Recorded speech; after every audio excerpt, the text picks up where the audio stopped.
A very good evening, dear professional colleagues. I, CA Girish Bhaktiyar, convener of Yavatmal CPE chapter. Myself, CA Dinesh Vadera, Deputy Convener of Yavatmal CPE chapter. Welcome you all to the virtual CPE meeting on recent development and registration of charitable trust under Income Tax Act. I welcome our honorable speaker, CA Paras Savla sir, and our father figure, CA PD Chopra sir. And I also welcome all the participants present here. Friends, today we have very important topic, that is recent development and registration of charitable trust under Income Tax Act. As we all are aware that Income Tax Department is continuously updating the income tax provisions, rules and regulations. And we, being a chartered accountants, have huge responsibility on our shoulder to make aware our clients to comply accordingly. Today we have with us CA Paras Savla sir, who will enlighten us on the subject. Before we proceed to the technical session, I would like to request CA Chopra sir to present the opening remark. Thank you, Girish. Speaker for today's evening, CA Paras Savla, a well-known speaker. Coordinator Girish Bhaktiyar, CA Vadera, Dinesh Vadera, and all my professional colleagues. First of all, I welcome you all to this technical session on trust. As you know, trust is a legalized way of earning tax-free income. Therefore, government is trying to plug the loopholes by way of amendments to the sections relating to trust, especially section 11, 12, 13 and 1023C. In my opinion, the taxation of trust, section 11 to 13, is the most complicated piece of legislation. In our time, we used to say that if you don't get a sleep, just try to read section 11. Within 5 minutes, you will get a sleep. So this is how it was, and it is still today. The interesting statistics is there is a lot of non-compliance from trust, because as we know, every trust is liable to be registered, but not even 1% of the total number of trusts in India are filing income tax returns. That means there is a lot of scope also for professional brothers. It is important to study the taxation of trust, particularly in view of changes brought in by Finance Act 2020 and 2021, on which today's speaker is going to highlight and enlighten us. Especially new procedure for registration under section 12 AP. CA Paras Savla is a well-known speaker. I know him through RRC of Chamber of Tax Consultants. I would advise my fellow colleagues to join the chamber for regular updates through its journal, which is very informative. With these remarks, I conclude my remarks. Thank you. Thank you. Thank you, Chopra sir. Now I would like to call upon CA Shrideep Ingole to introduce our speaker, CA Paras Savla sir. Hello everyone, welcome you all. CA Paras Savla sir is guiding us on some important topics. I am giving little introduction about Paras sir. Paras sir is a fellow member of Chartered Accountants of India and associate member of Institute of Chartered Accountants of England and Wales. He also holds qualification as registered valuer, securities and financial assets, insolvency resolution professional, business and financial professional, diploma in information system audit, certified fraud examiner, and commerce graduate. He has over 2 decades of experience. He has advised several corporate and non-corporate on domestic tax, international taxation, investment into India and out of India, structuring the transactions, valuation, conducting due diligence, and planning for merger and demerger, acquisition, insolvency resolution, direct tax litigation, and corporate finance. He is well versed with Indian regulatory environment from investing and structuring perspective. He has advised various not-for-profit organizations on the regulatory and taxation matters.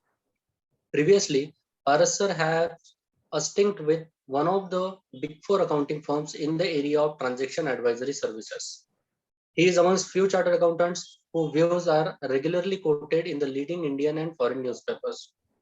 He frequently contributes to various magazines, newspapers on topic of direct taxes, corporate law, and valuation. He has been a speaker at various forums. Paras sir has held various leadership positions with professional and trade organizations. He was president of Chamber of Tax Consultant and CEO of Chartered and Cost Accountant Association. Currently, he is vice president, Indo-Belgian Luxembourg Chamber of Commerce and Industry and chairman of Journal Committee of Chamber of Tax Consultant. Considering the hardship caused to the taxpayer and chartered accountants on account of changes in tax audit reports and return of income, he was instrumental in filing writ petition before Bombay High Court. As a result of this writ, Honorable Bombay High Court has obliged Government of India to issue new return of income before the end of financial year or immediately thereafter. I am welcoming Paras sir to introduce to guide us on some important issues relating to trusts. Thank you, sir.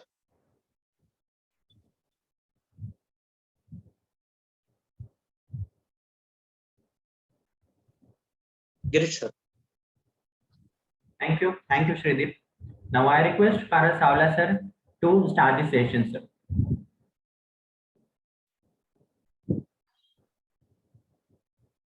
Sir, please unmute. Savla sir.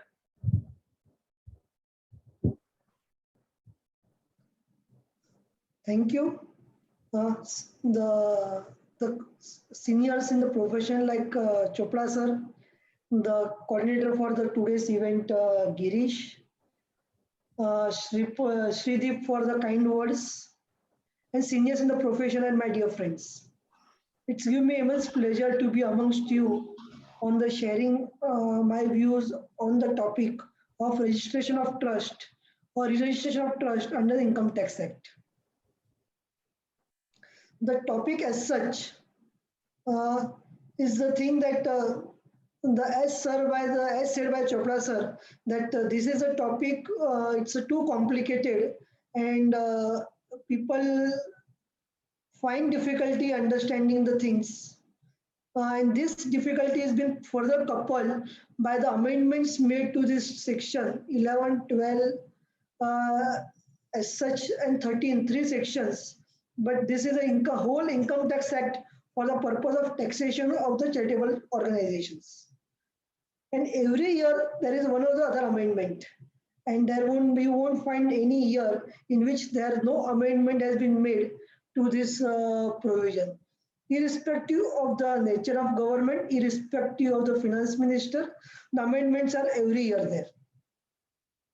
It raises the doubt that why these amendments are made every year.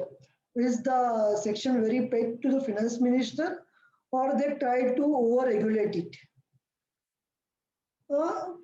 It is seen that CNAG reports of every year has one or the other suggestions or observations to be made with respect to the charitable organizations.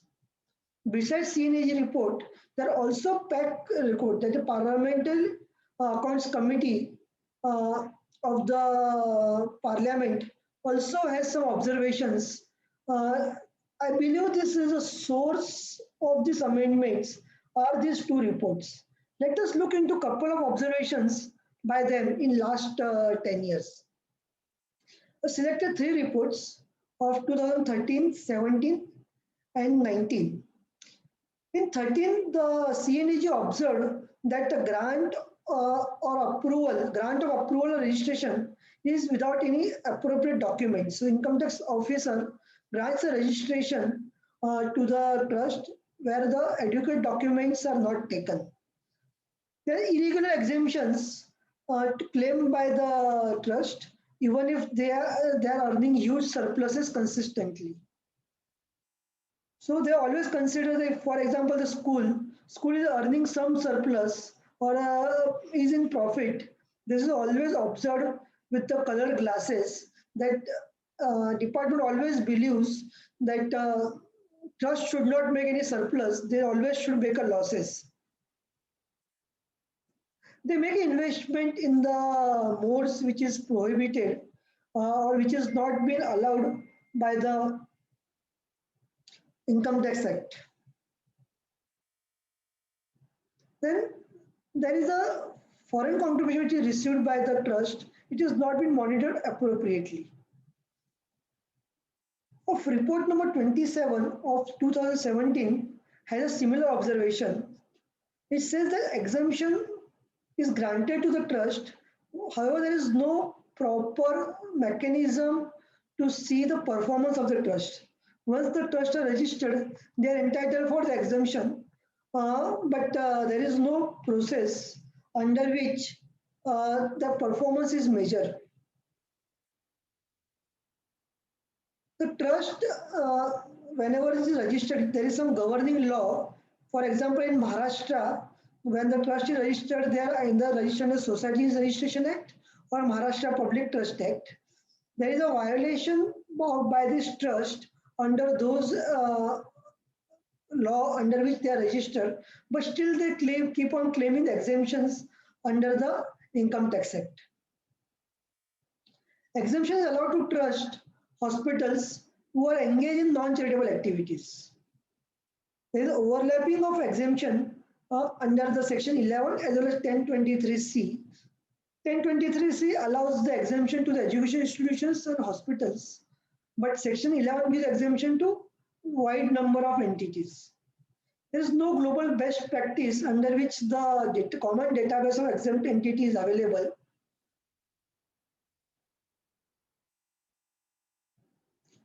The trust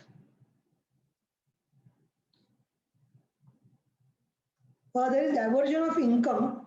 This is the pertaining to report of 2019, in which they say that there is a diversion of income from one trust to another trust, and both are the related entities or within a group of so multiple trusts are opened by the same class of people, and there is a movement of money from one to another, and that is creating difficulties.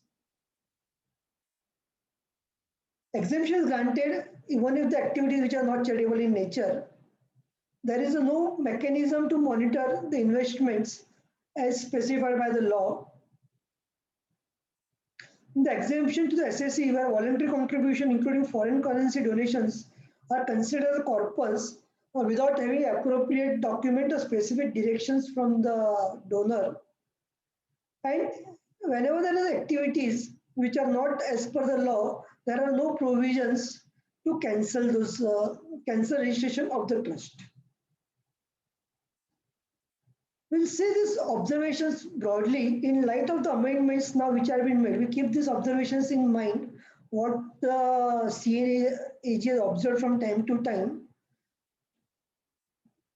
I also like to refer you to the Public Accounts Committee, which is a report of 104 on the date of January 2018. It says that public charitable trusts are being run commercially for the profit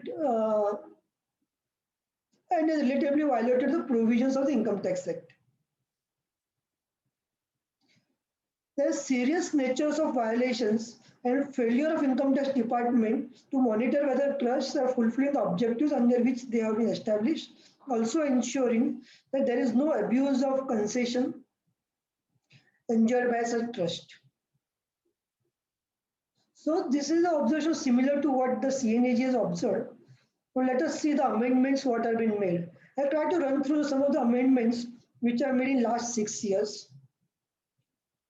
In 2016, the exit tax was introduced on the accredited income. So if the trust is deregistered or the registration is cancelled, then whatever assets the trust are holding as on that date will be subject to tax at the maximum marginal rate. In 2017, this mandatory re-registration was introduced whenever there is a change in objects. Return on trust is required to file within the time limit allowed under 139(1). Earlier, even if 139(4) return was filed, they were considered for the claiming the exemption. Then donations in cash were restricted for claiming the deduction the ATG, and the certain restrictions were introduced with respect to corpus donations. In 2018, this is following the period of demonetization, and they said that if any expenditure which has been made by in cash exceeds specified limit, then section 40A IEA, which is applicable to currently to business, or similar section applicable to income from other sources, was made applicable also to the trust. And 40A IEA, 40A3, 40A3 pertaining to cash payments, and 40A IEA with respect to the TDS or tax on which the tax has not been deducted at source at times. Then section 12AA in 2019 was revamped, and the cancellation of registration was introduced. Similar provisions were also extended to the trusts which are registered or institutions which are registered under section 1023 capital C. 2020. Here the provisions for re-registration has been introduced, not only for a trust, but also under 1023C as well as section 35. And it was said that now the trust can enjoy either benefit under section 12 or under section 1023C. It can't enjoy deduction under both the sections simultaneously. The provisions were originally introduced from 1st October 2020. However, due to this ongoing pandemic, the provisions were extended and which have been made now applicable from 1st April 2020. There is in 2021, the restrictions were introduced on the corpus donations, then repayment of loan, how that will be treated for the purpose of application. No carry forward of deficit was allowed, and new compliances for the receipt of donation has been introduced. So major amendments, what we are going to look into it are the amendments which are made in 2020 and 2021. Let's take each of them.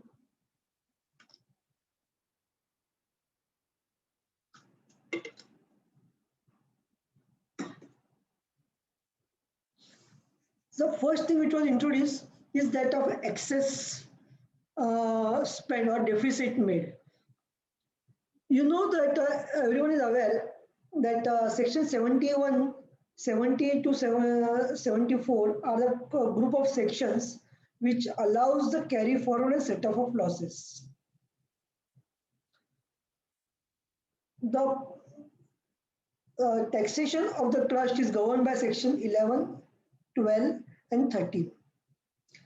This section 11, 12 and 13 are considered as code in itself, and for the computation purpose, you are not required to comply with any of the provisions of the law other than what is specified under these three sections. For example, if income is exempt under section 10, still the trust which is registered under section 12, 12A, 12AB is not entitled for deduction or exemption under section 10.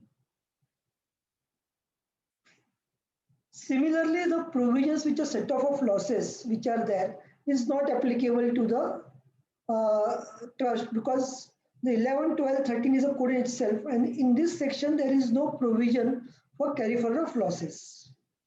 However, the courts over a period of time have held that whenever any excess expenditure is applied or excess sums are applied in 1 year, as a virtue of this expenditure or application, there is a losses or there is negative income, trust can set off such negative income against the subsequent year's income. However, now explanation 5 to section 11 has been introduced, which says that no such excess expenditure will be allowed to be set off or carry forward in the subsequent years. If you see the example in for the year 18-19, there was excess expenditure of 400. So in that year, there was a loss of 400 or more expenditure than the income. In 1920, the income was 300. So as per that provisions or as per decisions of Supreme Court as well as other decisions, so 300, the 400 can be adjusted against the 300, and there was net deficit of rupees of 100, and accordingly there was no tax was required to be paid by the trust. So now what is being provided that we have carry forward deficit of 100, and there is a current year income of 300.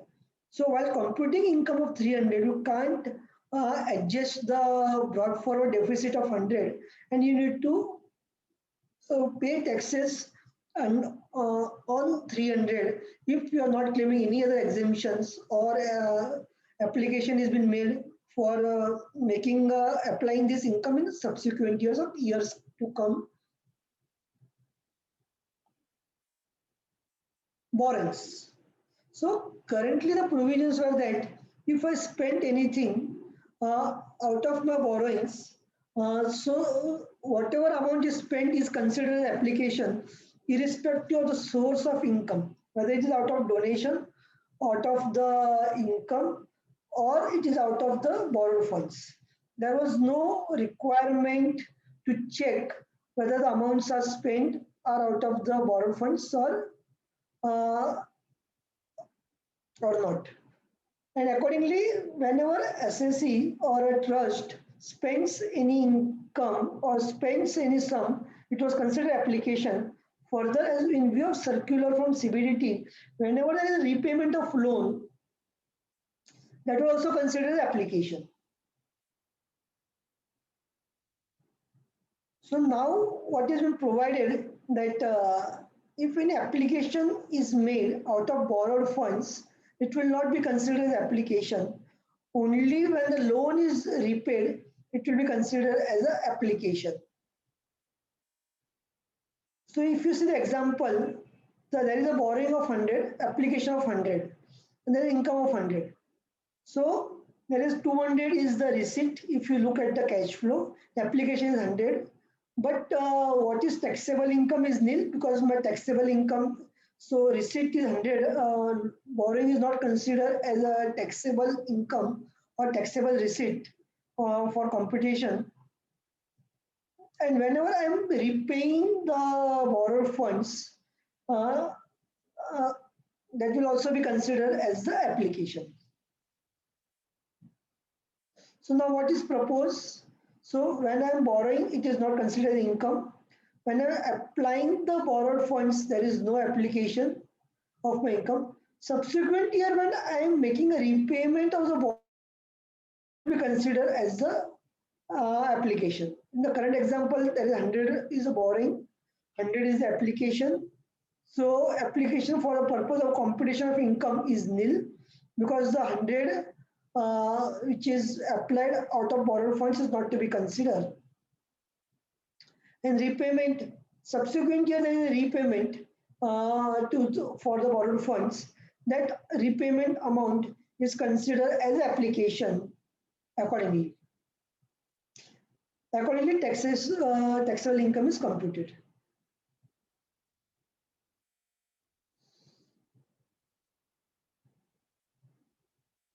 There is one more amendment now which applies to the corpus donation. If you recollect, the CNEG in his report has stated that the corpus donation is considered as an exempt, even if there is no proper documentation, there is no way to check those things, application and so on. So currently, whatever the donation is received, which is a corpus donation in nature, it is considered as a exempt income. No conditions are attached to it, how this income to be treated in order to claim the exemption. Now it is provided that whatever corpus amount is received, this need to be invested in the mode specified in the section 11 to 11 subsection 5. And the spending of money out of the corpus donation received will not be considered as the application. However, when the money is borrowed from the specified means and that investment is replenished, it may be considered as the application. So we look into the example. There is a corpus donation of 100, other donation of 100, and income applied is 85. So corpus donation is exempt. You are not required to make any investments out of the corporate donation. However, you are free to make investment. There is no bar for it. You have to consider the application only with respect to other donations. And if you spend 85% of that, then there is a no income tax on that. So now what is being provided?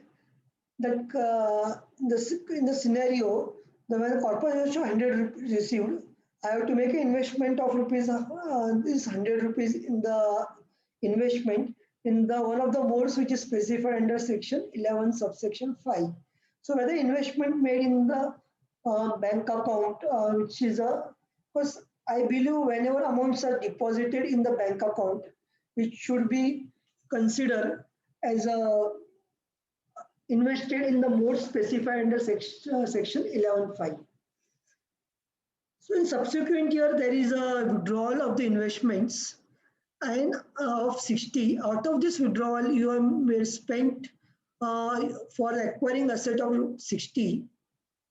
So when you are going to acquire the asset, there is no impact on the application of that money because application is not considered as a application for the purpose of computation. In subsequent year, I received another donation, corporate donation of 620. I made the investments of 60, additional investments of 60.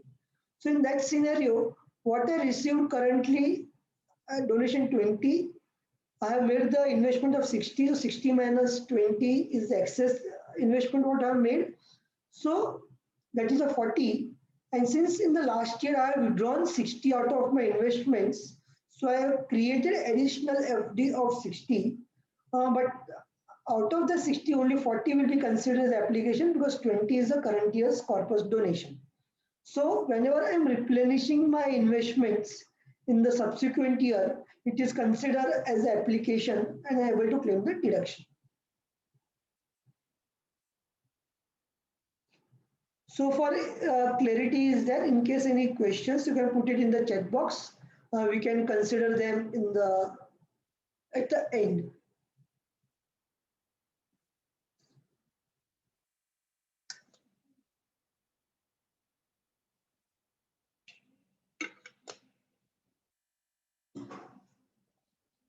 The provisions for registration and re-registration.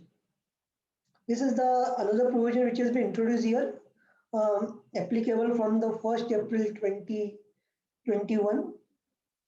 So all the trust or institutions which are registered under section 1023C 12AA are required to do registration. The explanatory memorandum of the Finance Bill 2020 states that it is felt that approval or registration or notification of such for exemption should be for limited period, because currently the exemption is given for a number of years. There is no restrictions like exemptions available only for 3 years or 4 years or 5 years. Then further, because of these reasons for not adversarial regime for not conducting roving inquiry in the affairs of the exempt entity on day-to-day basis in general, as in case of they would be visiting the concerned authorities for new registration before the expiry of the period of exemption. And this new process need to be provided for both existing as well as new entities. So it says that there is adversarial regime and there is a roving inquiries by tax officer on the trust.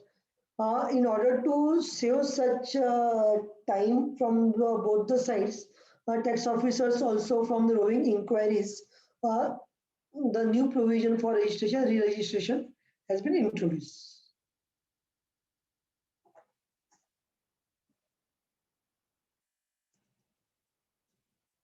We'll see the what are amendments which have been made. The amendments has been made in section 1023C. Amendments has been made under the section 12AB. So new section has been introduced, section 12AB, for registration purpose. Then registration under section 80G has also been reintroduced, and form 35, and also under section 35(1). The rules has been amended accordingly, and the new rules has been introduced, and new forms has been introduced. Form 10A and 10AB is making the application for registration. Even form 3CF, which is applicable to section 35. 10AC, 10AB are the forms under which the certificate of registration is issued by the commissioner, and 10BD and 10BE is the form of making the application, or form of making giving the information about donation received by the trust, is a 10BD, and the form 10BE is the form for issue of donation receipts.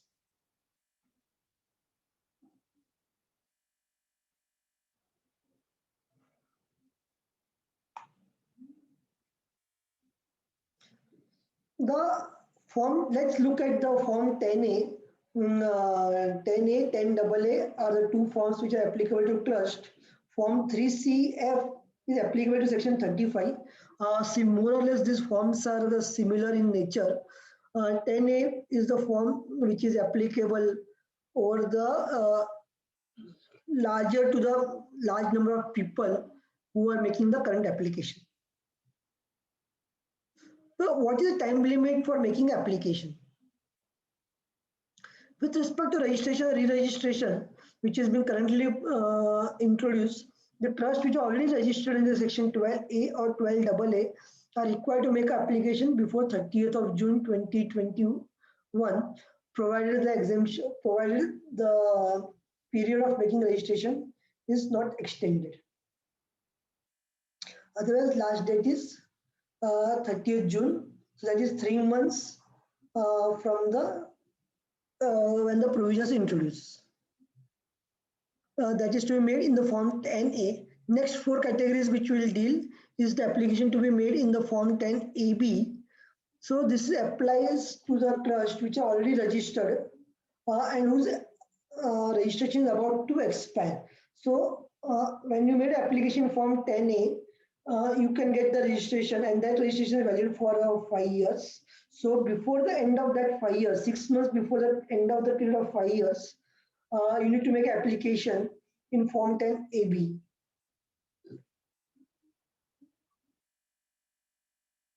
Then there is also provision which is introduced for the temporary registration. In respect of temporary registration, application to be made within the period of 6 months before the expiry of the period of 3 years, or within 6 months from the date of commencement of the activity.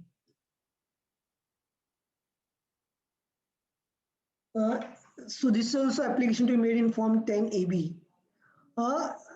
You can recollect that exemption under section 12AB and 1023C are the overlapping provisions, and CBT has also pointed out. So now it has been said that once you are registered under one section, you can't do a registration under other section.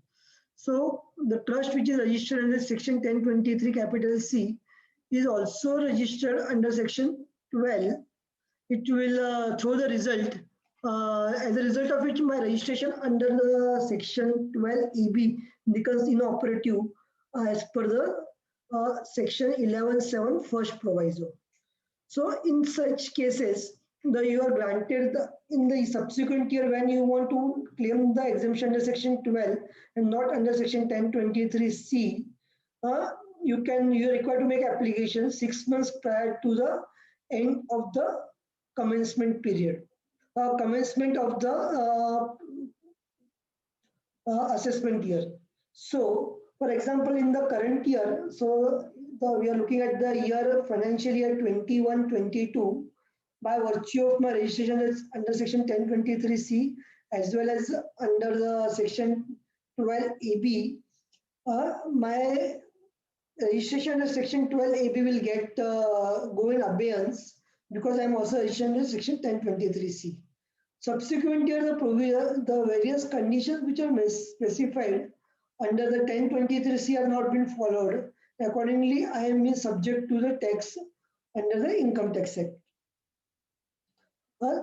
So I have been given option that 6 months prior to the commencement of assessment year. So 6 months, that is for up to latest by 30th September, I should make application and that for the purpose of granting a registration under section 12 AB for claiming the exemption.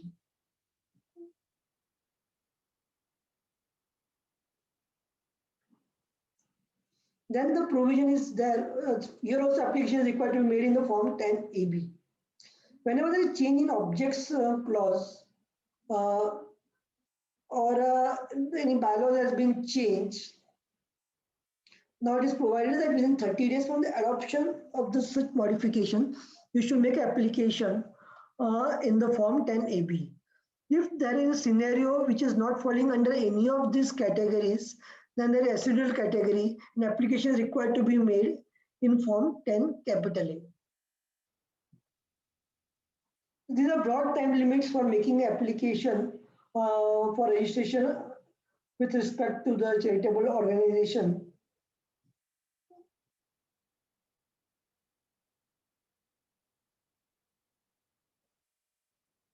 Then when you are making application, what are documents are required to be applied for that? There is a copy of instrument under which trust is created to be attached. In case there is no such instrument under which the trust is created, you need to use some other document which will prove the trust is established. The copy of registration as issued by registrar of company, registration of society, or that of income tax under section, that is required to be done. Also required to submit the copy of registration under FCRA or other laws. In case the application has been mistrust which is there, which is a presence for more than 1 year, in view of that existence, it also required to submit the copies of the accounts. However, there is no such requirement in case the trust is registered under the Income Tax Act, and the return for the last 3 years for which returns were due has been filed by the trust. So if you are making application for provisional application, this exemption is not applicable. We'll look into this in greater detail when we come to the form. There are other 2 exemptions which are pertaining to the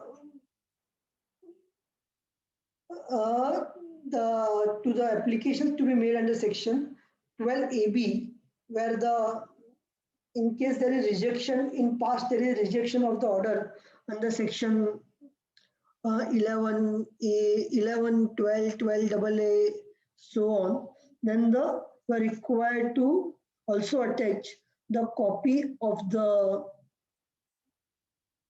rejection order. Then copy of accounts of the business not exceeding 3 years along with the tax audit report. So in past, whenever we are making application, we need to supply with the certified true copies, and that certification was required to be done by the authority who has issued the document. For example, if you want to file the document, which is a copy of registration or the copy of bylaws, then you require that such bylaws need to be certified by the charity commissioner or the registrar of companies, as the case may be. But now what has been provided is that whenever you're submitting such documents need to be self-certified. We did not go to the regulatory authority for getting the certified true copy of the such orders. With this, let us go through the broadly the form which is there. Form 10A.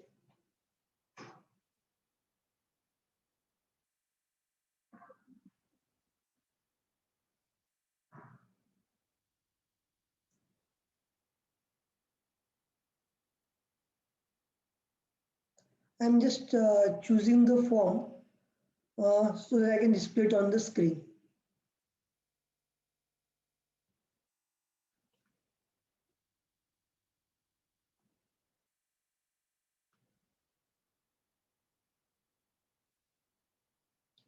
The form 10 is on the screen now. I believe everyone is able to view this form. So first item is the PAN number. For making the application, you require to go through the e-filing portal. Once you log in through your login ID and the login credentials, the PAN in the form is automatically filled. You are not required to fill the PAN number.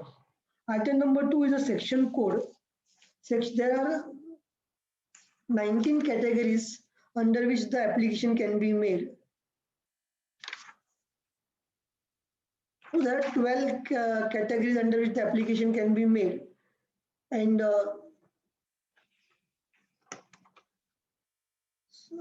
accordingly, once you choose, the form is interactive form in the sense that if we choose certain category of a section, the information which is relevant for that section will only come, because this is a common form for registration under the section 1023C, also for the 12AB, also for ATG. So at that time, similar, only few details are required with respect to this category.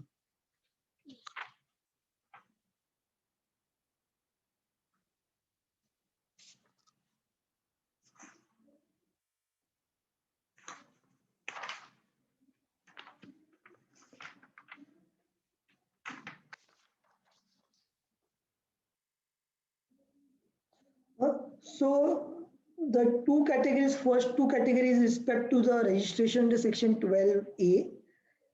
Then category from 3 to 6 is applicable to 1023C. In fact, 3 to 9 is applicable to the 1023C. 10 is a residual category and 11, 12 applies to the ATG.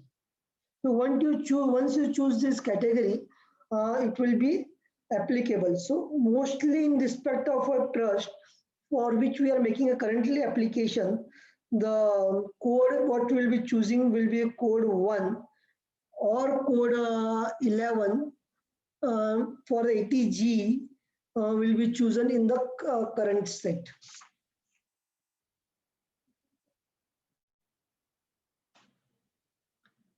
Then comes the nature of activities. Whether my institution is a charitable trust or religious trust or charitable cum religious trust, I need to choose.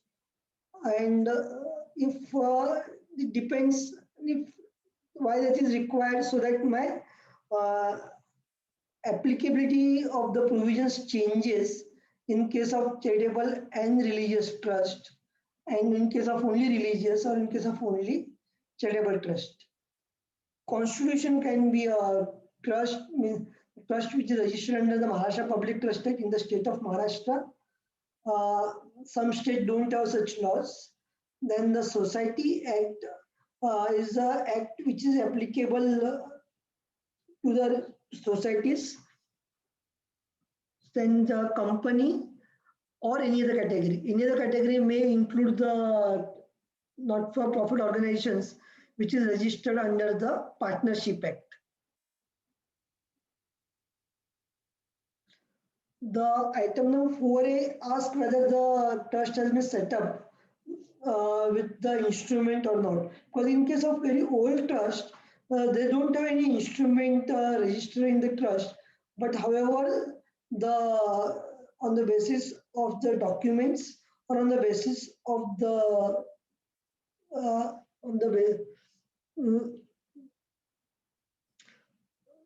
I am able to claim the registration. Then 4B, it says that if the trust is incorporated, registered, or created, then date. So, for example, there can be multiple dates for one trust because trust is created by a trust deed, say which is the 1st April 2020. However, registration certificate was granted on the 30th September 2020. In that scenario, which date will I mention? In my view, you should put the first date, and also in the PAN card, the same date should match with you. Otherwise, you won't be able to make an application for registration or re-registration. Similarly, in case of a society, they require dual registration also under the Societies Act and also under the before Charity Commissioner. In that view, also you put the date which is the earliest date and not the subsequent date.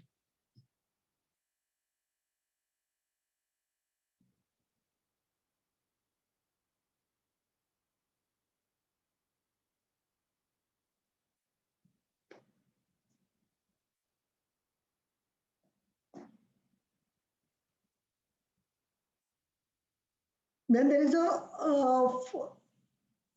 item number 5 is the object of the applicant. The object is the case where you don't require to reproduce the objects which are there in a trust deed or in the memorandum. We need to choose 5 categories which has been specified here. It is like religious, relief to poor, education, medical relief, yoga, prevention of environment, prevention or preservation of the monuments, and advancement of any other object. You have to choose one of these or all of these, as the case may be applicable to you. Item number 6 says that I need to state whether my trust deed has a provision whether the trust is revocable or irrevocable. This applies only to the trust, does not apply to the society or a company.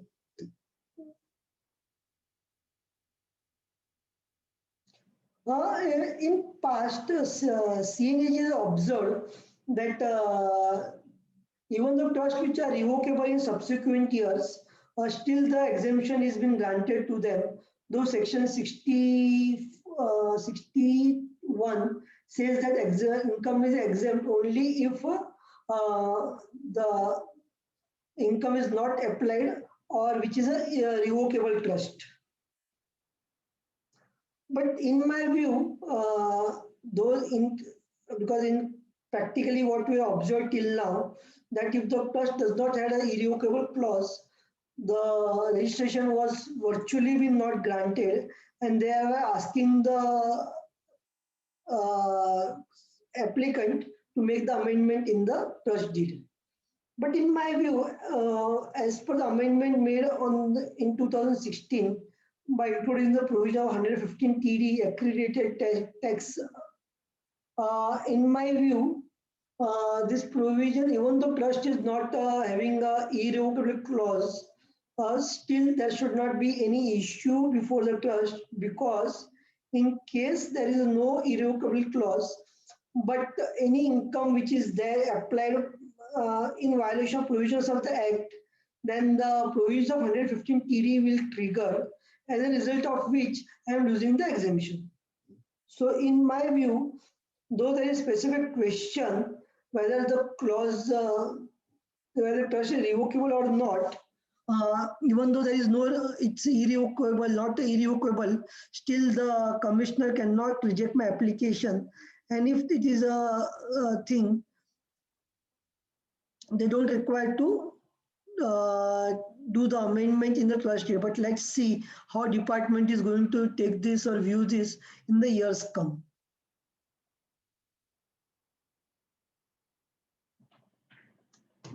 Another thing is that you need to apply for the registrations which are being granted.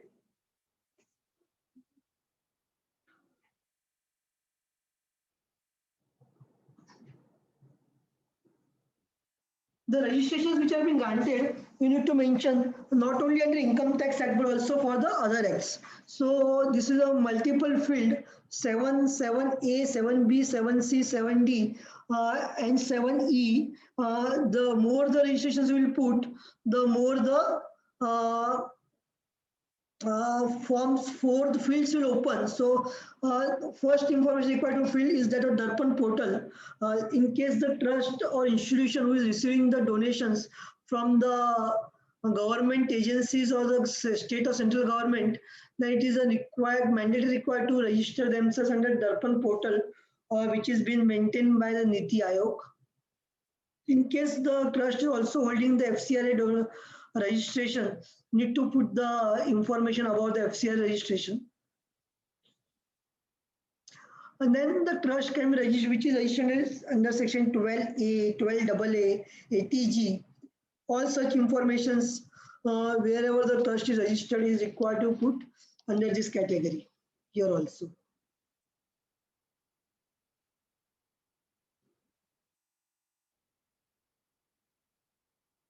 So now coming to point number 8, which says that in case the trust which is made application in the earlier years and whether the application is rejected. So you have to choose yes or no. But if you choose yes, means in case in past the such application was rejected, but you went into the appeal and the appellate authority has restored or they asked the income tax department to register such trust. No such information is available, no such information is allowed to put here. So in my view, you also require to attach the register order which has been granted for rejecting the registration. In that scenario, you along with that form, along with the rejection order, you also attach the order of the appellate authority which has granted registration or which has asked the department to register the trust under Income Tax Act. The item number 9A, it requires the information to be filled for the author, founder, settler, trustee, members of the society, members of the governing council or directors, shareholdings above 5% of the shareholding, and the office bearers as on the date of application. So I don't know whether the as on date of application is to be considered with respect to only office bearers or with respect to the all categories. There can be practical difficulties here because in case the trust which is settled by the settler, which is a much old, you may not have details of the settler to be mentioned here. Further, in case of a society, it asks the details of members.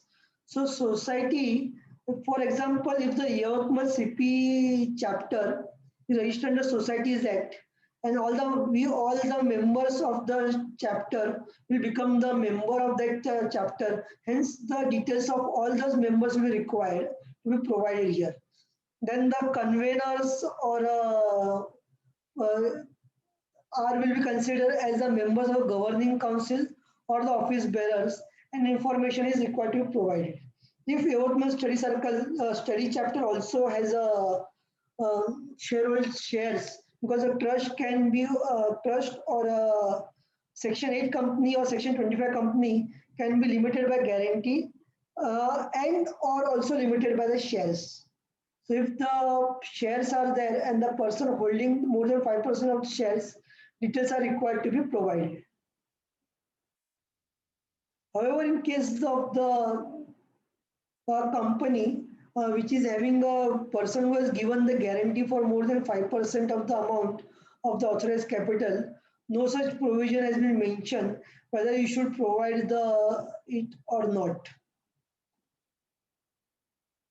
What is the information required to be provided here? Name, relationship, then the percentage of the shareholding, unique identification number, ID code.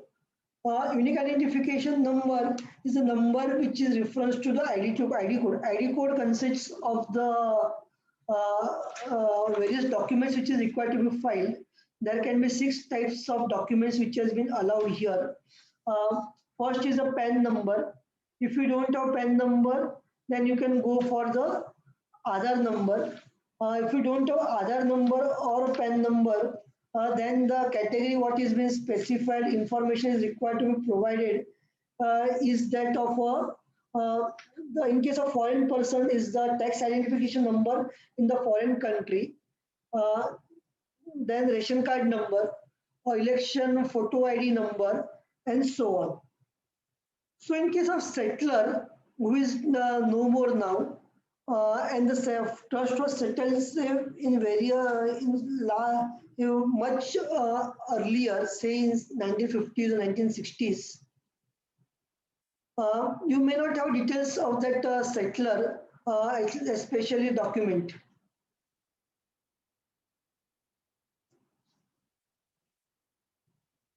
In view of that, it may become very practically difficult for the making application, giving the details of the ID code of such person. And even if and further the details, such details of the members, if the society has say 1,000 members, then whether it is practically impossible to provide details of all these people.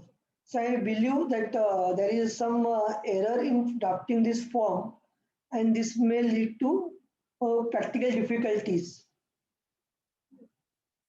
So in my view, you should give details only of the current managing committee or the current governing council, and in the note can be attached that the past governing council, past members have not been provided with the reasons for not providing such information.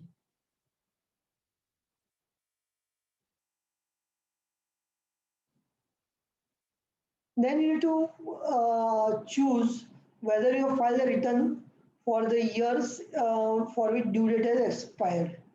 The options are yes and no. If you choose no, then you need to provide details of the corpus, funds and surplus from the corpus, long-term liabilities, other liabilities, investments which has been made as per the provision of section 11.5, investments which are made other than the section 11 provisions made other than section 11.5, and any other assets. Mind that these details are to be provided as on date of applications. For example, you are making an application on the 1st June 2021. So details has to be provided as on 1st June 2021, which is not as per the last day of the earlier month or the last day of the earlier financial year and so on. Besides this, is also required to provide the information with respect to income.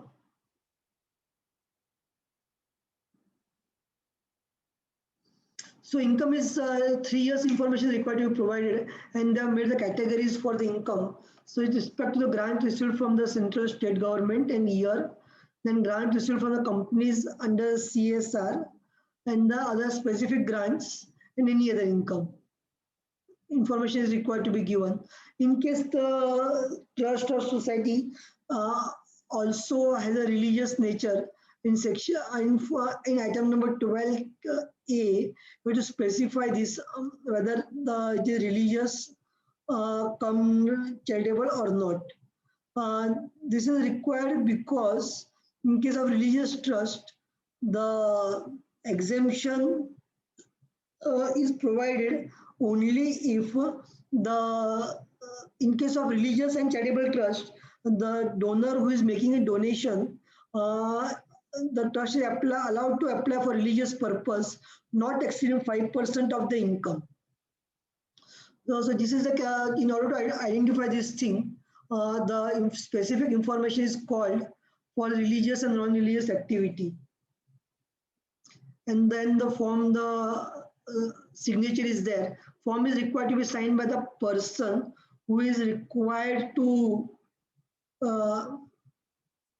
sign, the person who is authorized to sign the return under section 140A and not by any other person. This form is required to file electronically as the way we are doing it for the filing the return of income. and sign electronically, either the EVC, electronic verification mode, or by using digital signatures.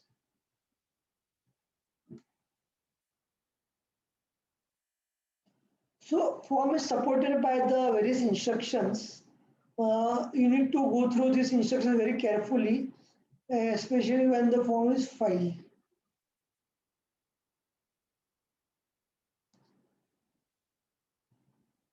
These are details to be provided here.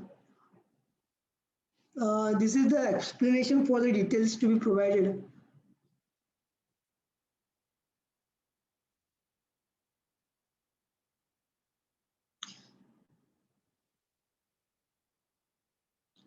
Let's come to a presentation again.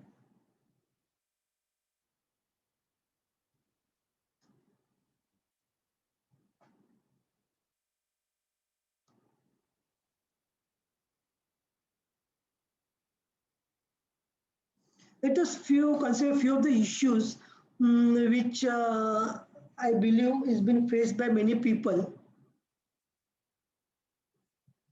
So registration is applicable from the 1st of April 2021.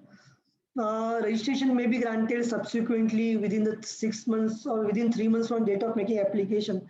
So for the date, for example, application is made on 30th of June 2021, and the registration may be granted if everything goes well. Then by the 30th September 2021. In that view, from the period of 1st April to date of granting of registration under new section, whether my old provisions will continue or I will lose the exemption totally. In my view, the old provision should continue, provided you are making the application within the time frame which has been provided. In case the time frame is of 30th June, and for making application on the 1st of July, you lose this support from the revenue with respect to the delay in the registration. The trust was formed during the year 2021, and it has made application, say in the month of March. In the earlier registration was granted since last week of March 2021. And the new registration process comes into effect from the 1st April 2021. Whether the such trust is required to reapply under new provisions, answer is yes. You can't rely on the other documents. It may happen that some of the old trust and the old registration certificate is not available with the trustee. In that scenario, what can be done? So one of the requirement is that trust should submit the self-certified copy of the old registration certificate. In case you don't have such registration certificate or it has been misplaced, which is not traceable, then there could be difficulty by the trust for making application.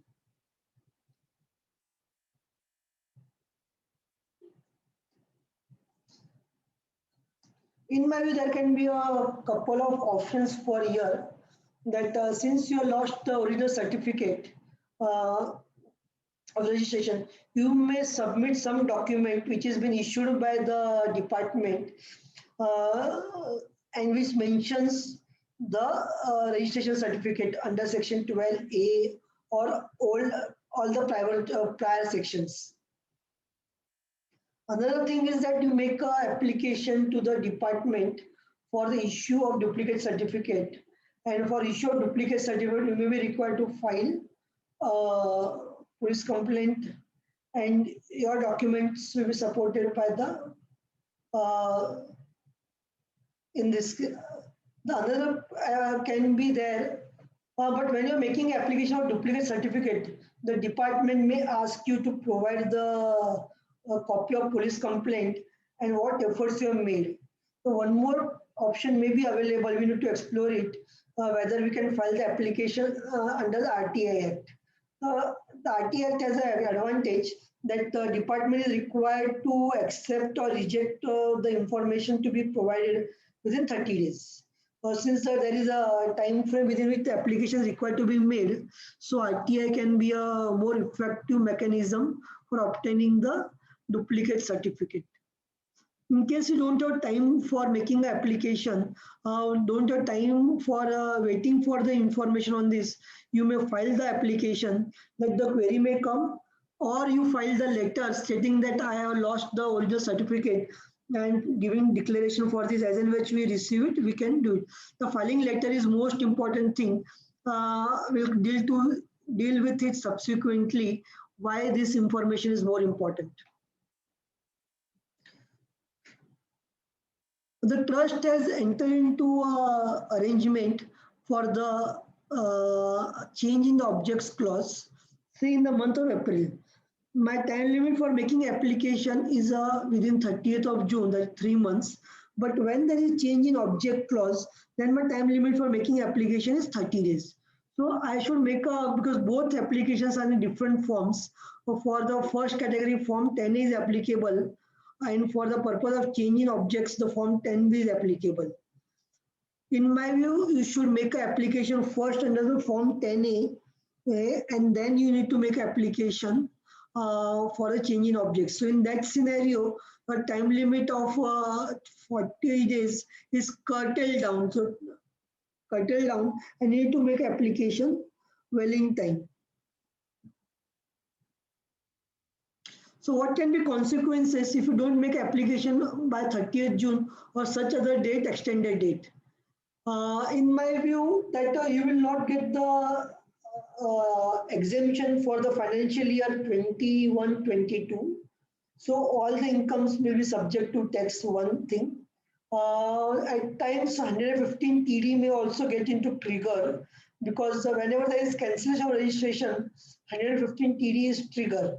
So you need to, the application may be rejected here, and hence you may be subject to the tax on the market value of the assets as on the date of as on that date when the application was not made. Whether the application is for the purpose 12AA or now 12AB and ATG is required to be made simultaneously in the same form or in different forms. The form is interactive form. Same form is applicable for all types of activities, but I believe that we need to make application separately, because once we choose this, it is registered as 12AA, the requirement of ATG may not come into picture. So two categories are not allowed to choose at the same point of time. In view of this, you need to make a separate application.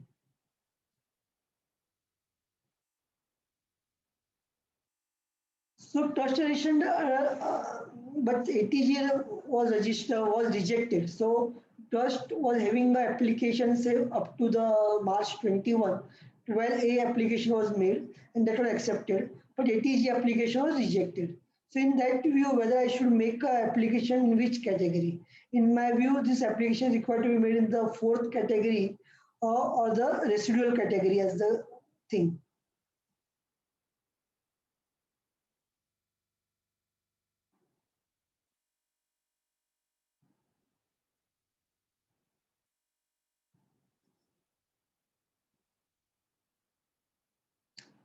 One more category is there. In respect of provisional registration, I should make an application within 6 months before the prior to date of expiry of that provisional registration, or within 6 months from the date of commencement, whichever is earlier. So now here issue may arise, what is the date of commencement of activities? Whether the opening of bank account is considered date of commencement of activities, whether receipt of a donation is considered tax date of commencement activities, or something else is there. So this is going to be a huge litigation in the days to come, unless until which is not specified by the there is no specified in this regards by the department. There is no guidance available on this, neither in the rules nor in the instructions. So you need to choose the category very efficiently, because the time limit for the registration, there is a difference between 2.5 years in case the temporary registration has been granted by the department. In my view, whenever you receive the money and same money is applied for the on the object of the trust, it should be considered as the application of the uh, application to be made within the 6 months on date of making a first donation. So again, there is a no category where whether I have to spend rupees 100 be considered as my commencement, or to spend rupees 1 lakh, or to spend rupees 10,000. So whether to be spending is in hundreds or thousands or lakhs, there is no clarity on that also. So this is going to be a huge litigation in the days to come. There may be a few more issues which I try to cover my presentation in next 15 to 20 minutes, and then we can have around 30 to 20 to 30 minutes for the purpose of questions which the participants have. And I believe many would have also tried for the registration and they would also have faced some difficulties. We can take up those questions. It can be advantageous to the other participants also. The experience can be shared here. Once you make an application in the Form 10A, the temporary application which is Form 10A will be applicable for the current purpose and also for temporary registration. So once you make application, Commissioner will pass the order accepting the application within 3 months. And such orders shall be valid for 5 years, 5 assessment years. And they will issue a 16-digit alphanumeric unique registration number, which is known as URN. Here, in my view, there is no option available for the commissioner to reject your application at this juncture. However, we can cancel the registration subsequently and not at the time of rejecting it at the time of making the application. I think this is very smartly drafted by the department, this provision, because all trusts are required to do a reapplication within the window of 3 months currently. If at all it may get extended, but extension may not be very for a longer period. So they say that whenever such application is there, we'll grant you registration. But subsequently, if we found that you are not provided information fully or partially, or you have provided false information, incorrect information, then the concerned authority, that is the principal commissioner, commissioner, or director of exemption, may, after hearing or providing the opportunity of being heard, may cancel the registration, and such cancellation will be there from the day one when the certificate is granted or issued to the taxpayer. For example, I said that you need to give all information, but you have provided certain information, very partially information provided, and department can take a stand. Since you have provided partial information and not the full information, the registration is being cancelled, and accordingly you will be subject to the various penal consequences under the taxation.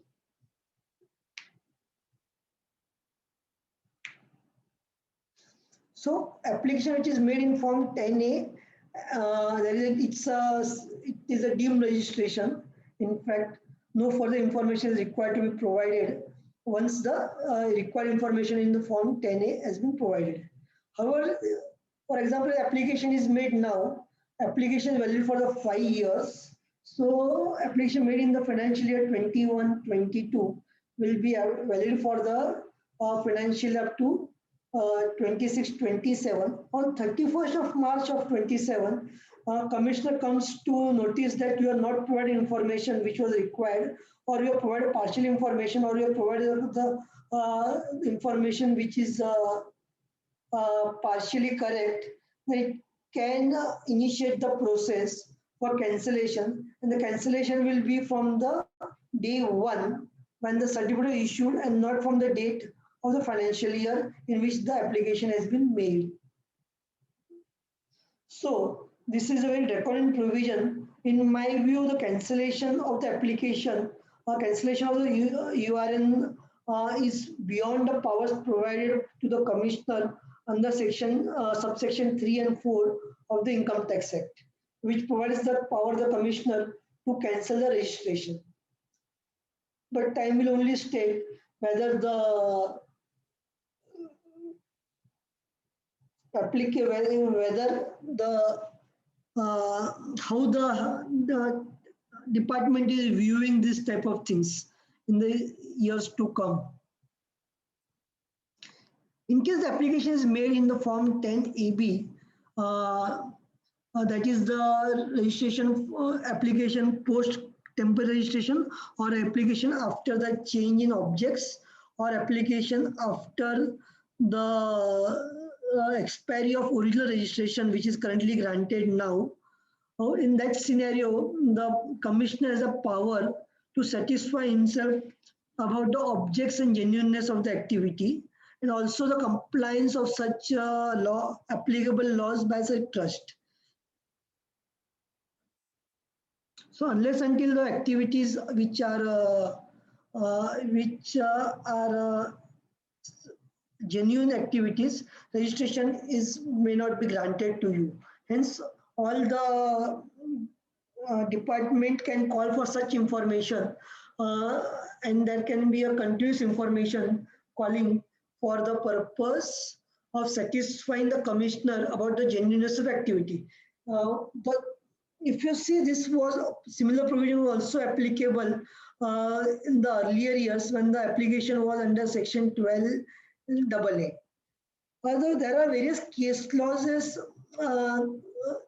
or jurisprudence are developed over a period of time on those provisions.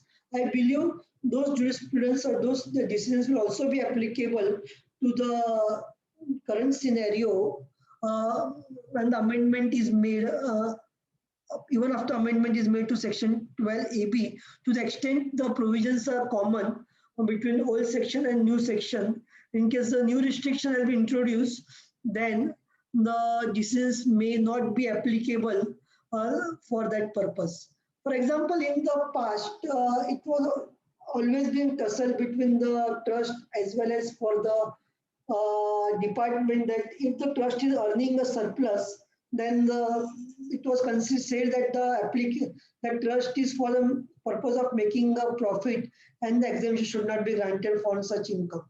You will see such observations are also made by CNAG and also a Parliamentary Affairs Committee, which we have seen earlier.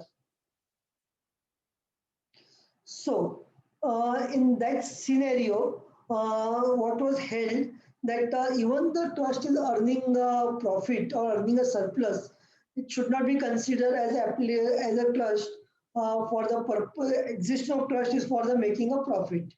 For example, in India, in case you are running a school, you can't run the school which is in the private sector as a normal company. So hence you're required to have a trust who will manage the schools. So even though the surplus is generated and it is used for the purpose of the activities for which the trust is created, in my view, it should not be rejected since the objects are not genuine or activities are not genuine.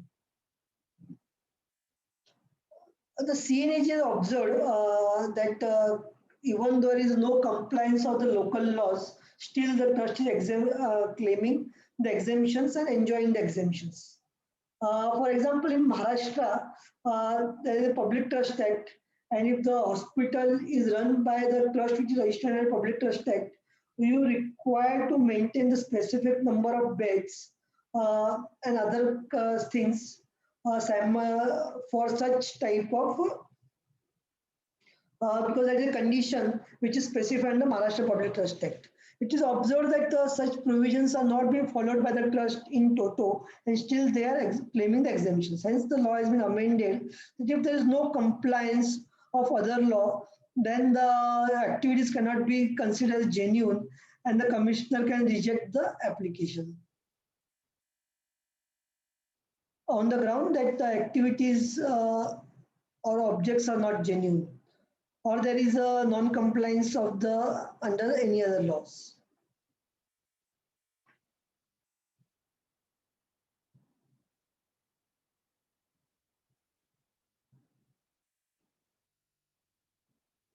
So here application is required to, once you file the application, it is required to dispose of within 6 months from the end of the month in which the application has been made.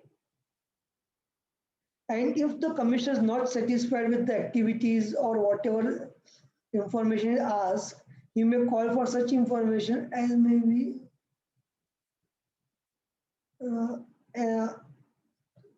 and the rejection, the acceptance to be made in the form 10AB. 10AB a specific column when the whether the opportunity was granted to the trust for making representation as to opportunity granted for the trust to make a representation or not. And only after granting opportunities it can be rejected. So in the form itself, the trust commissioner has to mention when the opportunity was granted and also give the reasons for the cancellation of the registration.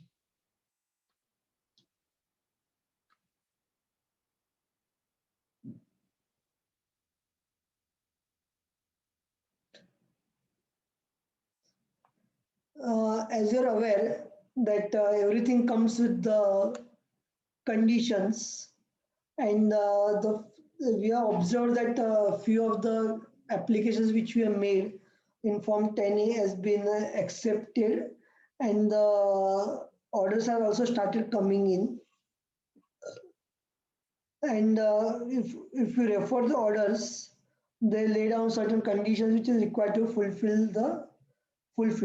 I believe some of these conditions are extraterritorial in the sense they go beyond the powers provided to the commissioner under the Income Tax Act.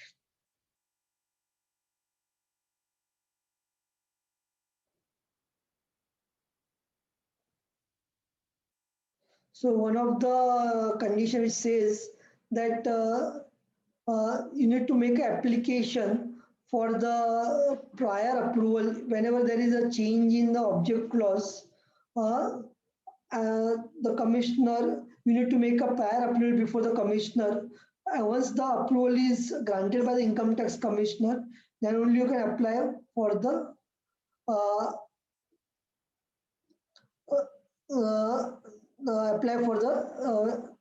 registration process.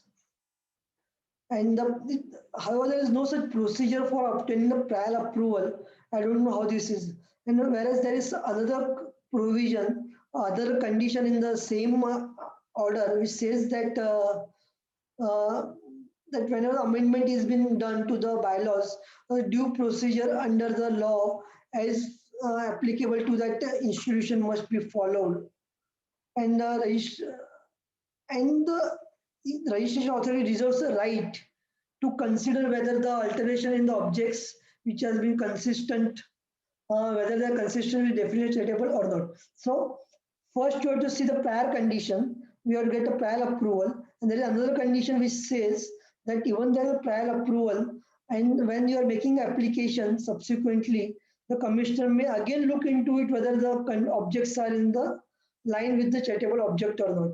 I think so. This is the overlapping in the zeal to provide for the various issues or various conditions by department. They have gone overboard on certain conditions. We need to see how the courts are looking into these provisions in the year to come. There have also been messages about the changes other than the object clause.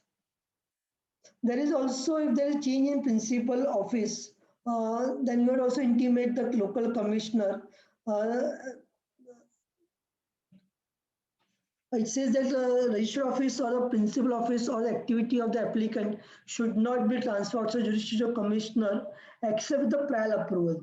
So you need to make a prior approval with the local commissioner when you're moving a registered office address out of his jurisdiction.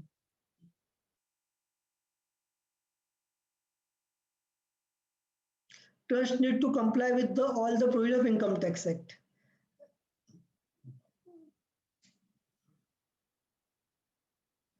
It also needs to mention that all the donations which are received by the trust should be routed through the bank account, and the details of such bank account should be communicated to Judicial Commissioner of Income Tax.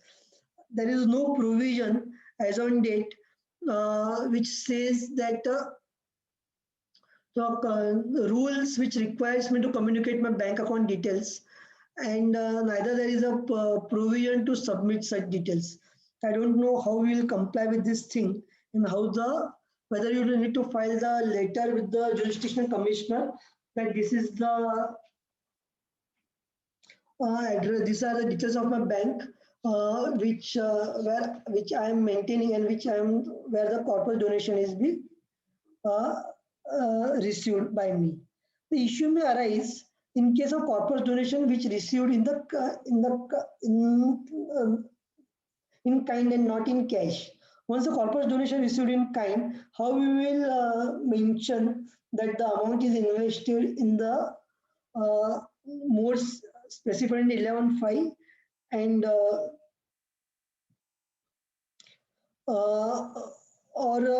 how can I make deposit that money in the bank account? Because once the donation is received in kind, how can I state that it has been done?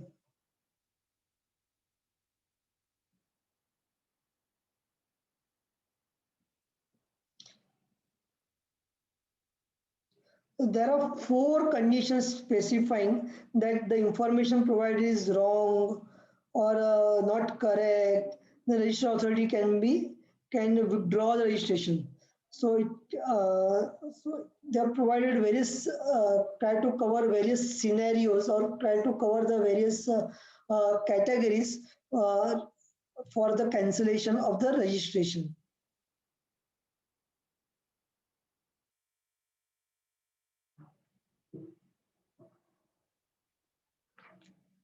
Thus, order under section 12A and the section 12 does not confer the right for the exemption for the application under section 11 and 12 of the Income Tax Act. So this says that once you register receive registration under section 12 or 12 AB, it doesn't mean that you are given the exemption and such exemption from taxation will be available only after income tax officer is satisfied about the genuineness of the activities, promise or claim or to be carried by the in the each financial year relevant to the assessment year and the provisions of law acted upon.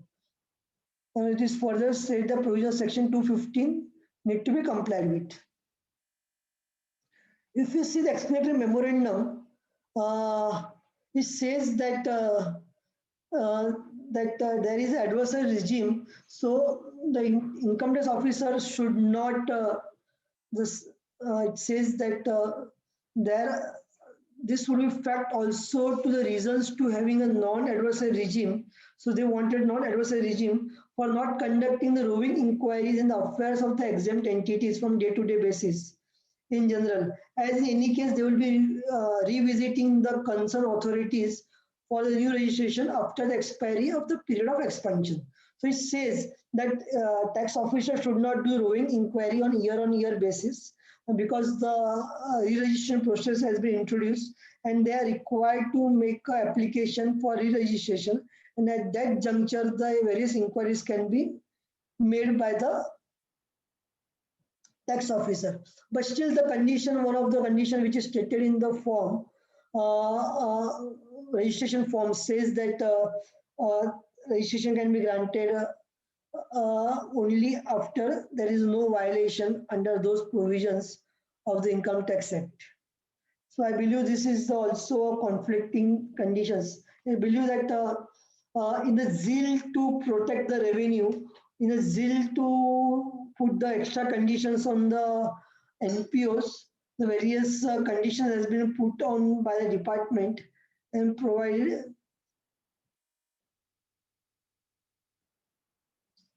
which is required to be complied by the society.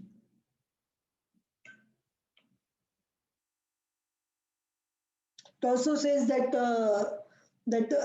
URN number is granted instantly, and since they are not verified documents, and if there is a departure from the actual information or the wrong information, or in case the only part information has been provided, then they can cancel it. This is the reason why I said that whenever you don't have some information, kindly put a letter or a note to that extent that this information is not there. How, in order to comply with the requirement, I have applied for it. So in that scenario, revenue cannot take a stand that the partial information was not provided or they were not aware of such things. Now we look into the time limit for making application under the ATG. There's a similar form which is there, form 10A and 10B.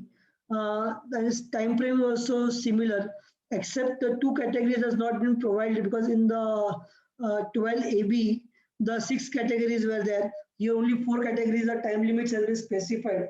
The categories which are being removed is that whenever there is change in object clause, then you don't require to move for the new ATG application. And another category is that in case by virtue of section 1117 proviso, then by the proviso, if the trust is required to register under section 12AB, then application can be made. However, no such provision has been made in respect of making application under section ATG. All other time limits of 3 months, 6 months, 6 months from the expiry of the commencement period, and so on applies similarly. There will be certainly the issue, what is the date of commencement of the activities.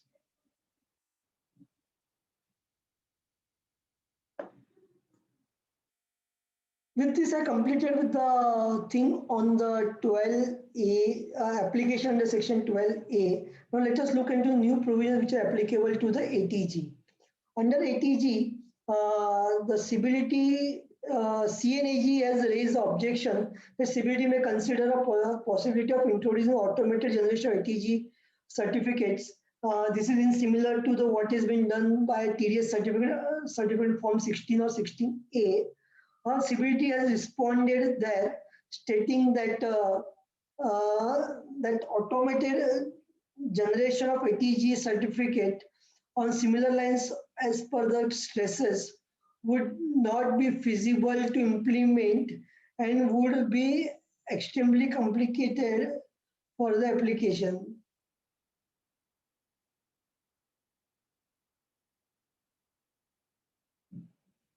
But this was the query which was, this response was given in May 17. Barely within 2 years, the CBDT has taken the reverse view and they have provided the form 10BD to be introduced, where the application is being made to the CBDT, to the Income Tax Department, not the CBDT, giving details of the donation receipts. This application, this statement is similar to, I believe, the form what we filed for TDS returns. The last date for is the 21st of May of the end of the financial year. So for the financial year 21-22, 31st May 2022 would be considered last date. They have to specify the aggregate amount received from one person during the year. Further, in case of more than one donor is granted, the details of both the donors should be given, and the deduction should be in the 50-50 unless until percentage is specified. But what about in case the donation received in the kind and not in the cash, what to be done? Whether you are to convert the equivalent amount in the kind at the time of making application or subsequently. This application also to be, this statement is also required to be filed in electronic mode by the person specified in section 140. The person is required to sign the return of income. Signature is to be done in electronic mode, where we do it for the other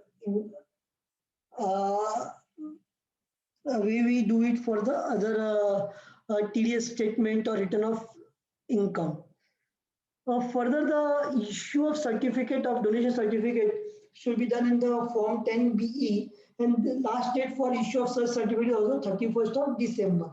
When my last date for filing a statement is 31st of May of the subsequent year. My time limit for filing statement is also 31st of May.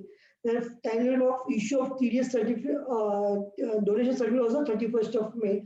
There is overlapping. So if I file the form statement on 31st May, then whether that statement will be processed immediately by the servers, and whether I have to issue the certificate to the donors also on the same day.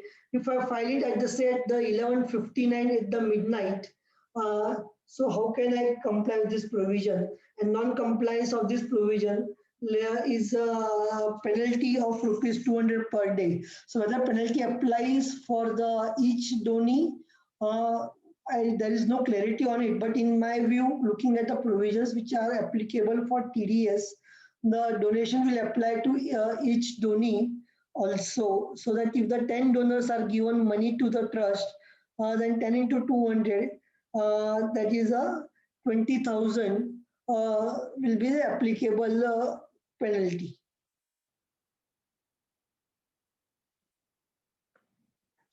I believe the process for filing this will be similar to that of a TDS statement, but time will only state us how cumbersome is that, how smooth is that.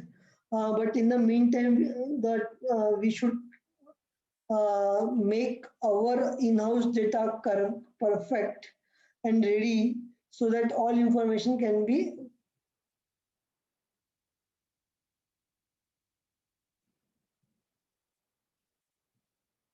with this. I try to cover the provisions. We have 20 minutes as per scheduled time, so I give it back to the organizers for taking the question and answers on this. I thank the Yavatmal CP chapter for giving me opportunity to share my views, and I also thank all the participants for the for the patient hearing. Thank you. Thank you, sir. Here I request CA Megha Bhandari to read the questions for Savla sir. So the first question is from Samarth. The question is, so for a trust having both 12AA and ATG registration, re-registration in form 10A must be separate for 12AA and ATG, or will ATG be given automatically? No, you need to make application in the separate forms. There is no automatic provision to grant the ATG registration when you have made the application under section 12AB. Okay, hope Samarth gets his answer. The second question is, sir, when the trust or society is formed by the government with ex officio trustees and are not permanent, however, are trustees by virtue of their post, whether all details of trustees like PAN and Aadhaar, etc., to be given, or we can mention the ex officio their respective post? In my view, you need to provide all information of all trustees, whatever way you are considering it, it may be required. In case you are not providing information, add a letter giving the reasons why same is not attached here with. Okay, thank you, sir. The next question is, sir, financial details as on the date of application is to be given. when the due date of audit and finalization as provided in the IT Act itself is not yet over, how one could give the same when the previous financials have not been audited? Kindly throw some light on the same. So this information is not audited information, but in case you have not filed the earlier returns for which due date has expired, you need to give information. Maybe that information may be on unaudited basis, but without which application cannot be made. And this application is electronic mode. I don't foresee any other way out for it. You need to provide the information. There is another issue that this information is as on date of application and not as on date of the 31st March of last year or the last month and so on. Okay. So the next question is, for re-registration, will a new trust deed is required to be for the registration, or will the old one will suffix? There is no need for new trust deed required. Question is something else. There is no clarity on question either. The question is the same thing, sir. I mean, the new trust deed is required for re-registration, or the old trust deed is enough? Or means, as per the new registrations, do we have to create a new trust deed? That is the question, I suppose. There is no need to create a new trust deed. Trust deed, correct. So the next question, whether Form 10BE is published because IT Rules 2020 does not contain it. Can you repeat the question? So the question is from Prakash sir, Chopra sir, whether Form 10BE is published because IT Rules 2020 does not contain it. Form 10B is published or not, sir? I mean, that is the question. It is published 10B. Okay, and IT rules do specify that 10B has to be used? Okay. Yes. Okay. So the next question is Chandrakant Tiwari ji. What are documents to attached with form? I mean, what documents are to be attached with form? I already shared one of the slide on that. This contains the trust deed, then the details of the activities carried by the trust, what are object clauses, then the financial information, and so on. Okay, so probably the PPT would be able to answer all the questions of that. And the last question is from Anand Daga sir. If deed is in vernacular language, then English translation should be notarized. Also, society registration certificate should also be translated. As in past, there is nothing provided that in case the documents are in the language other than English and Hindi, you need to provide the copy of English translation. So currently, I don't foresee the requirement that English translation is required, but officers may demand it because now this whole process is a faceless process probably, and the person sitting on the object of this may be situated not in the Bombay, and still the mail so details with respect to the vernacular is not required as such, but the officer sitting at some other place, he may not be aware of the language in which is there. For example, in Bombay or Maharashtra, the forms Maharashtra Public Trust Tax certificate is in the Marathi. The person doesn't understand the Marathi because that person is situated in some other place. He may ask for the English translation or Hindi translation, but rules doesn't provide for such query to be raised. Okay, so it's advisable that you have it in English language so that it is very clear for you to get the registration. Don't wait for it. You make an application at the moment. Otherwise, if you do wait for that and you may miss the bus, then cost is very high. Correct. Yeah. The next question is from Chandrakant Tiwari ji. If trust deed does not contain the clause that trust is irrevocable, then what? You have to just mention yes or no. there is no way out at this moment. And if the trustee doesn't have any clause, you can't write yes. Okay. That's all. But in my view, they cannot reject the application because irrevocable clause is not there for the reasons what I presented in the during my presentation. But let's the time will only tell us how the view is been taken by the department. Okay. Okay. So the next question is from Chopra sir. If the trustees are residing in the premises of trust for fulfilling the objectives of trust, whether it will amount to giving benefit under section 13 subsection 1 clause C. Prima facie, yes, but we need to look into facts. Okay. So the next question is from Amit Agrawal sir. If trust deed does not contains clause that trust is irrevocable, new requirement, any way out? The same question probably. But I don't foresee any because there is nothing mentioned in the rules that if you don't have the provision, if the in a trust deed which is irrevocable, then the application will be rejected. Can I please ask? I mean, sir, please. I mean, am I audible? Hello? Yes, sir. Please go ahead. Sir, actually, we have made an application, but we have received a communication from the commissioner that you need to have that clause in your trust deed. Otherwise, we will not accept your registration. And that registration takes around, I mean, the new clause, it takes around 6 months to get registered in the registrar office of the charity commissioner. So is there any way out? No, but if the application is made, I think so. What you are saying, this was there in the old provisions, not in the new provision. Whether No, you sir. application What for- I am saying is we have already made an application and we have received a communication. I am saying But this is when you have made the application. This is before 1st April, after 1st April. after 1st April, definitely. Because there is no such provision under the.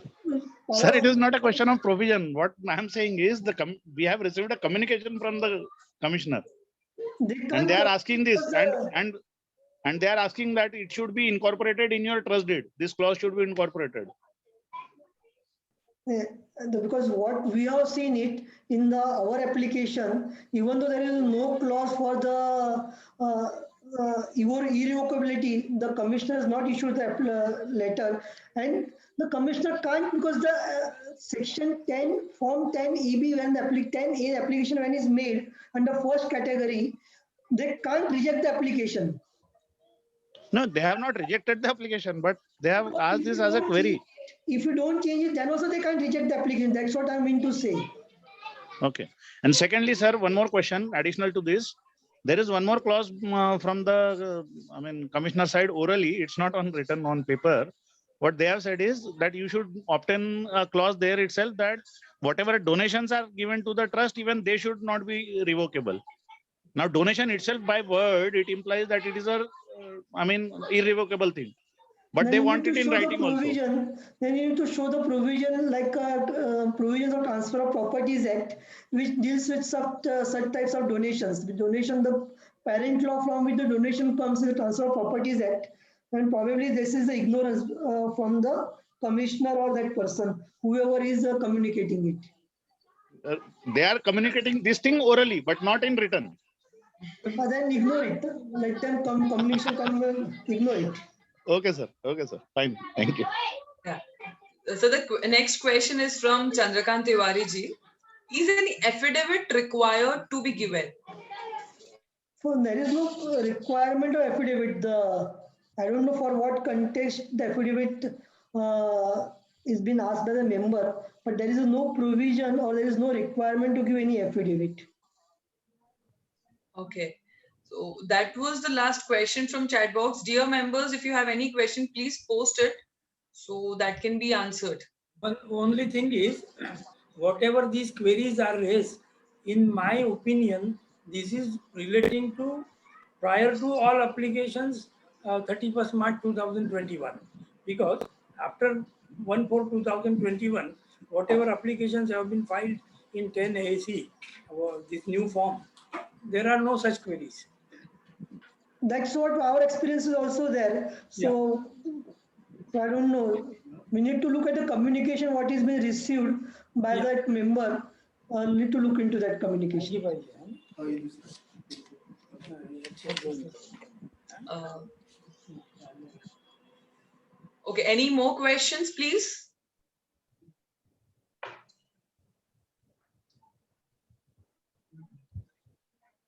Girsa, I think the questions are done. I mean, yeah, the compliments are coming that it's a good session and also I think the questions are done as of now. Thank you, Megha. Thank you, sir, for enlightening us. It was really a good session for us. It was really a thorough session for us. You covered almost all the aspects of the topic, and you also cleared the doubts of our participants. Thank you, sir. Here I request CA Megha Bhandari to propose a vote of thanks. One of the query what I received a message that PPT, I'll share the PPT with the organizers and who can share it with the participants. I'll share it. Yes, sir, of course. Thank you, sir. So thank you organizers for allowing me to thank Paras sir for a marvelous session. Thank you Paras sir for your valuable time for our Yavatmal CP chapter. It was very clear explanation on charitable trust. Really, thank you so much, sir.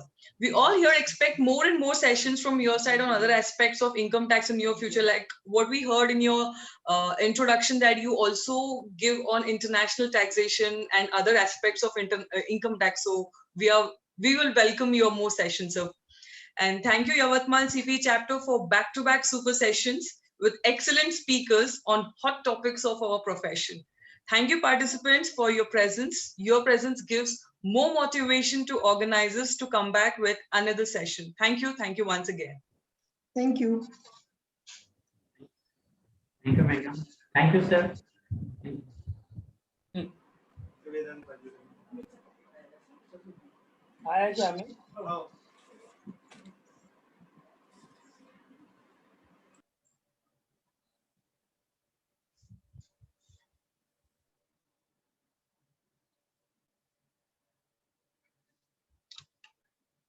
Girisa, shall we end the meeting?